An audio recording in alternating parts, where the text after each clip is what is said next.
Imagine for a moment no war. Imagine what comes after. No explosion, no missile tearing through the night sky, but silence. The silence of an artillery battery that has fired its last shell and can no longer reload. The silence inside an F-35 cockpit where the fuel gauge reads empty. The resupply was supposed to arrive yesterday, then earlier, then the day before, but it never does. The silence of 120,000 soldiers, fixed across 5 operational sectors, waiting for orders they can no longer carry out. Not because they lack courage, not because they have forgotten how to fight, but because the fuel is gone, because the ammunition has not arrived, because the food supply is collapsing, and because the command structure that should coordinate a response was destroyed days ago. This is how modern armies sometimes die, not always in a dramatic battle, not always in a heroic last stand, not always in that decisive confrontation that later fills military history books. Sometimes, armies die quietly. They die when the supply chain that keeps them alive is cut at every critical point at once. They die when fuel can no longer be moved, ammunition is not delivered, aircraft cannot take off, wounded soldiers are not evacuated, and commanders can no longer turn orders into action. This is exactly the kind of death now facing Israel's military system. What Iran has just carried out against the IDF was not simply a military strike. It was not just another exchange of missiles. It was a coordinated campaign against the invisible architecture that makes a modern army function at all. In 5 days, Iran did not only hit Israeli forces. Iran struck the system behind those forces. Ports, fuel terminals, bridges, railway lines, forward depots, runways, repair facilities, emergency supply routes.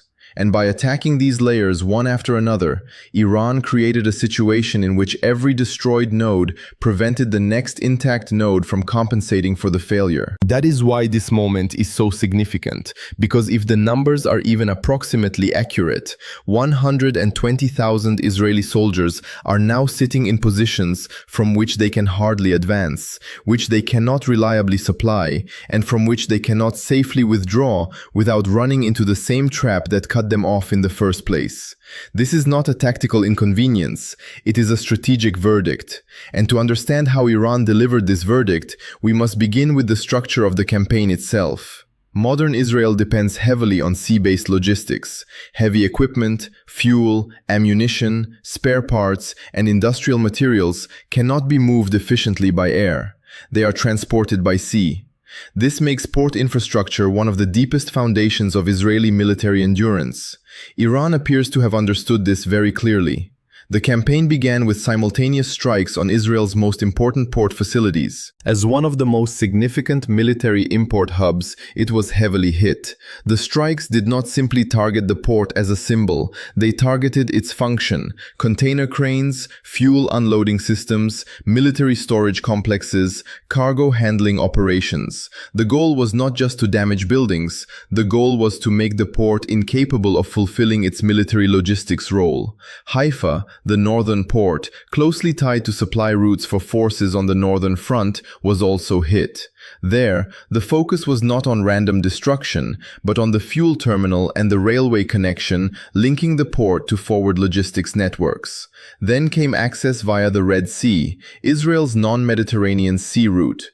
By damaging container handling systems as well as the associated road and rail links, Iran attacked the alternative route before it could even become a substitute. That is the key. A logistics system survives when one path fails and another can take over. But when all major paths are hit at the same time, redundancy stops being redundancy. It becomes a target map. Within hours, Israel's maritime import capacity is said to have dropped to a fraction of what it had been before. That meant the main resupply channel of the IDF, the channel that must bring large quantities of fuel, ammunition, and equipment into the country, was already severely damaged by the end of the first day. After access by sea was disrupted, Israel had to move the remaining supplies within the country.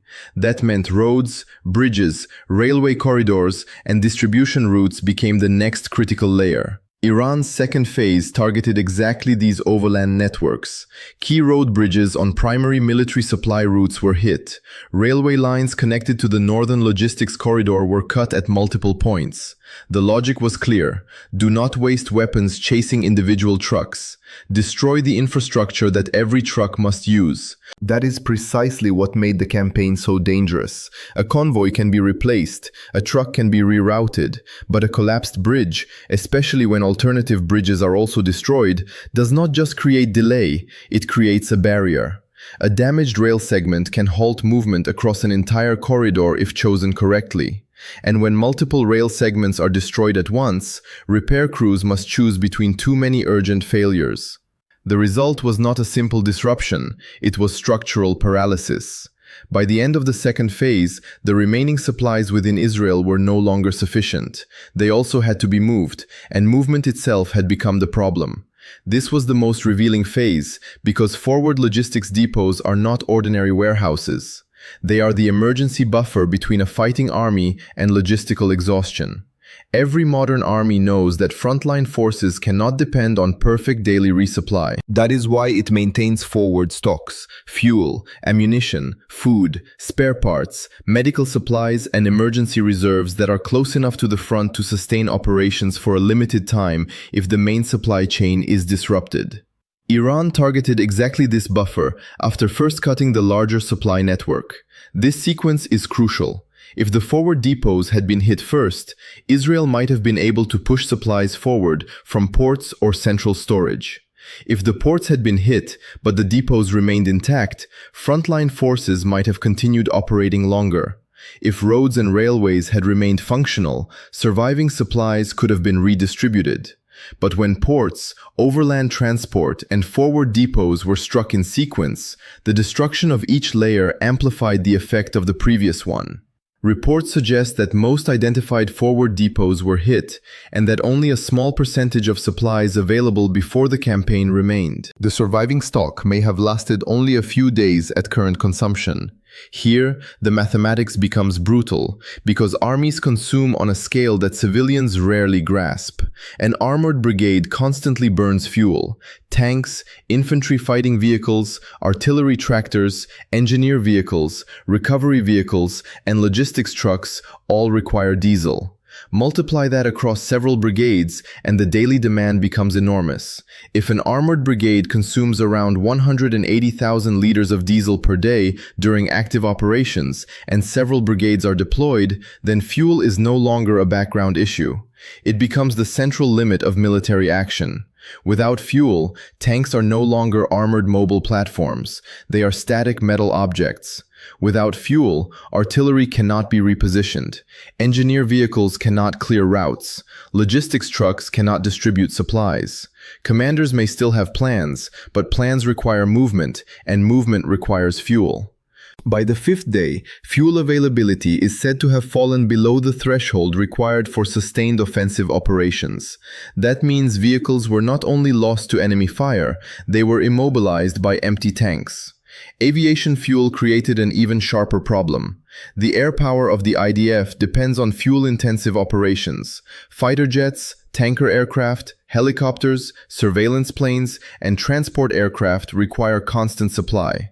When air operations consume millions of liters per day, even a large remaining stock can quickly disappear under combat conditions.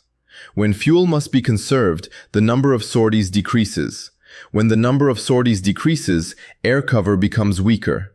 When air cover weakens, ground forces become more vulnerable. And when even the most advanced aircraft, including F-35s, must be rationed based on fuel availability, air superiority becomes a resource that must be spent carefully, not something that can simply be assumed. Then comes ammunition. Modern warfare consumes ammunition in staggering quantities. Artillery units can fire hundreds of rounds per day. Added to that are tank shells, mortar rounds, anti-tank missiles, air defense, interceptors, guided munitions, small arms, rockets, and reserve stocks. The daily requirement becomes immense. An army can still exist when ammunition becomes scarce, but it can no longer fight in the same way. Fire missions become selective. Counter-battery fire slows down. Defensive barrages are rationed. Offensive plans are postponed. Commanders no longer ask, which target should we strike, but which target is worth what we have left. This is the moment when logistics controls tactics. By the fifth day, several artillery units are said to have exhausted their available stocks or drastically reduced their sustained fire missions. That would mean the IDF's ability to support movement, suppress enemy positions, and protect forward troops was directly weakened. Then comes the most human variable, food. Food does not have the drama of rockets or aircraft, but it determines whether soldiers can continue to function. Feeding 20,000 soldiers requires hundreds of tons of rations daily. If frontline units have only a few days of supply and distribution routes are broken, hunger becomes operational, not symbolic. Hungry soldiers fatigue faster, they make poorer decisions, their morale declines, their ability to hold difficult positions weakens, and once emergency rations are consumed, commanders know they are no longer managing normal operations, they are managing survival. Medical logistics adds another layer. Field hospitals and trauma centers require blood products, surgical supplies, medications, bandages, replacement equipment, and evacuation routes. When these supplies become scarce, commanders must factor medical capacity into tactical decisions. That changes everything. If the wounded cannot be treated, the same risks cannot be taken. If the wounded cannot be evacuated, every engagement becomes politically and morally more costly. And when soldiers believe that injuries can no longer be reliably treated, morale begins to erode. That is why the collapse of a supply chain is so dangerous. It does not destroy an army in a single visible moment. It reduces the operational capacity of every part of the force until the entire structure is trapped in its own deficiencies. This brings us to Washington. The United States was expected to provide emergency resupply. That is one of the core assumptions behind Israel's military endurance. When stocks run low, American logistics can bridge the gap.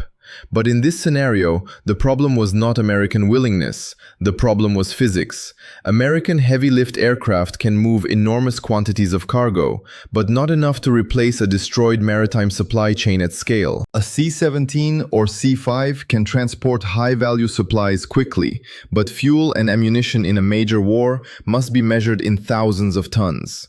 If aviation fuel alone requires around 2,000 tons per day, dozens of heavy transport flights would be needed daily just for this one category. This does not yet include artillery shells, spare parts, food, medical supplies, air defense, interceptors, or vehicle fuel. Air transport is fast, but sea transport is volume. When ports fail, air transport cannot simply become sea transport. The second problem was the receiving infrastructure.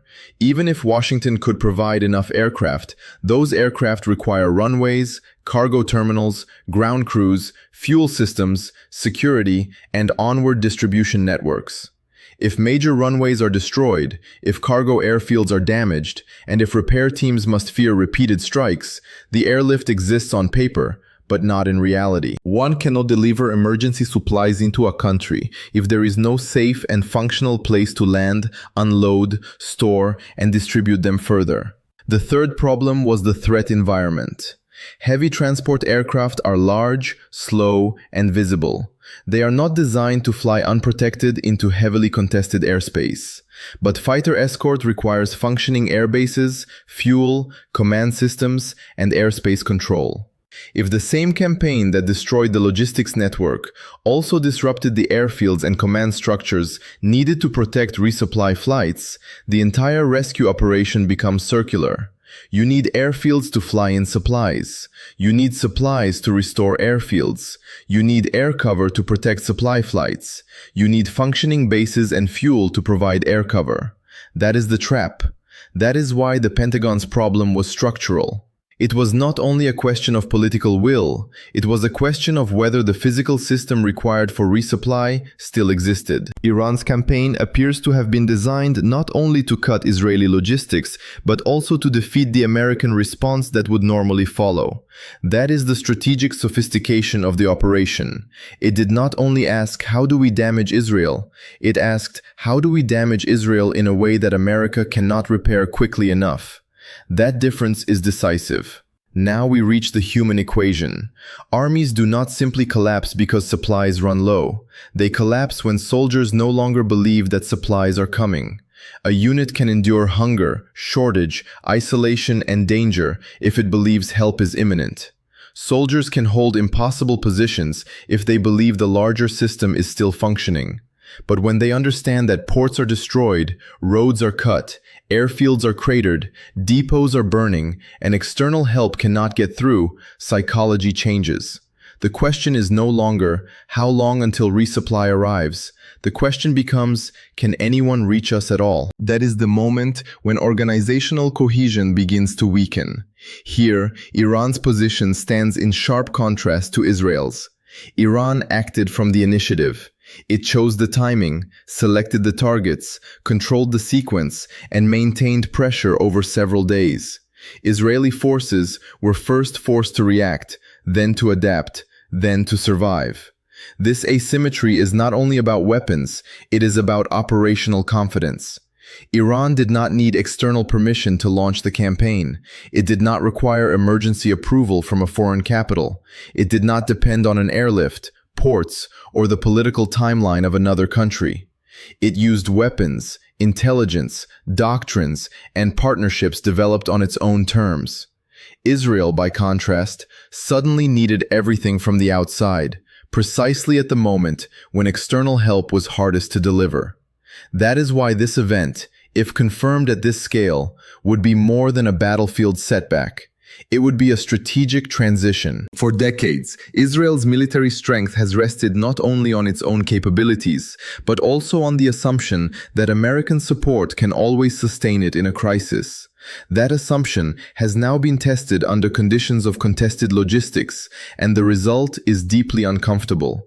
Russia would read this as evidence that long-term investment in Iran's military ecosystem has produced strategic returns.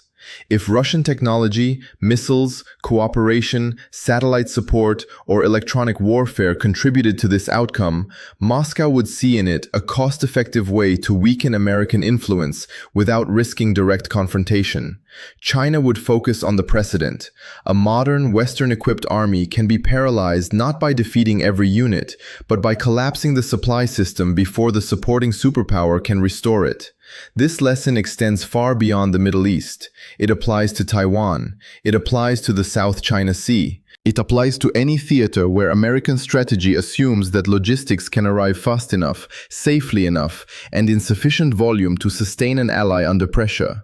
For the global South, the message is different but equally powerful. Strategic autonomy matters. A country that cannot sustain itself without external rescue may discover at the decisive moment that rescue is not guaranteed.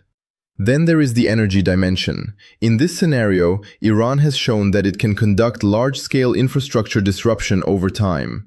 That immediately raises questions about the Strait of Hormuz, one of the world's most critical energy choke points. If Iran can strike supply lines, ports, fuel networks, and transport infrastructure with this level of coordination, every energy-importing country must ask what similar pressure would mean for oil and gas flows. Japan, South Korea, China, India, Europe, all would be forced to recalculate, because the same logic that starves an army can also shake an economy. That is why the implications extend beyond Israel and Iran. The campaign exposes a broader vulnerability in the architecture of American-led regional security.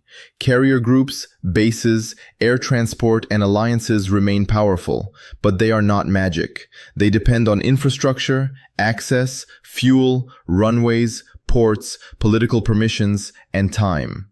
A sophisticated adversary does not have to defeat the United States directly. It can attack the assumptions that make American rescue possible. That is what makes the next phase so dangerous. Israel still has forces in the field. Iran still holds the initiative. Washington remains under pressure to respond, but the old playbook may no longer work. More aid only matters if it can arrive. More aircraft only matter if they can land and operate. More ammunition only matters if it reaches the guns. More political assurance only matters if it changes reality on the battlefield. 5 days, that is the number that will define this crisis. 5 days to cut supply routes, 5 days to reduce operational freedom, 5 days to expose the limits of emergency resupply, 5 days to show that a modern army can be pushed toward paralysis without being defeated in a traditional frontline battle. The IDF did not lose this fight only in trenches, in the air, or in armored engagements. It lost it on bridges, in depots, along railway corridors, on scarred runways, in the invisible system of sustainment on which modern military power fully depends. That system was assumed to be protected by Israeli strength and American support. That assumption has now been challenged. The question is, what happens next? Can Israel restore enough logistics capacity before temporary paralysis becomes permanent? Can Washington create an emergency supply route through a hostile environment designed to prevent exactly that route? Does Iran escalate with follow-on strikes, or does Tehran simply hold position and let the mathematics of fuel, ammunition, food, and medical supply continue to work? That is the frightening aspect of logistical warfare. At a certain point, the attacker no longer has to keep destroying everything. Scarcity begins to destroy the army from within. The ports are damaged, the roads are broken, the airfields are scarred, the depots are depleted, the soldiers are waiting, and time itself becomes the most powerful weapon on the battlefield. This is not just a crisis, it is a warning. The next war may not be decided by who has the most advanced aircraft, the most expensive tanks, or the most powerful allies. It may be decided by who can keep fuel moving, keep ammunition flowing, deliver food, treat the wounded, and keep command systems alive, while every node of the supply chain is under attack. Because in modern war, an army does not have to be destroyed to be defeated. It only has to be rendered unable to move, unable to fire, unable to eat, unable to heal, and unable to believe that help is coming. That is what Iran has tried to demonstrate. That is what Israel now faces. And that is what Washington must respond to, not with statements, not with promises, but with a functioning supply line. Because without logistics, military power is only theory, and theory do not win wars.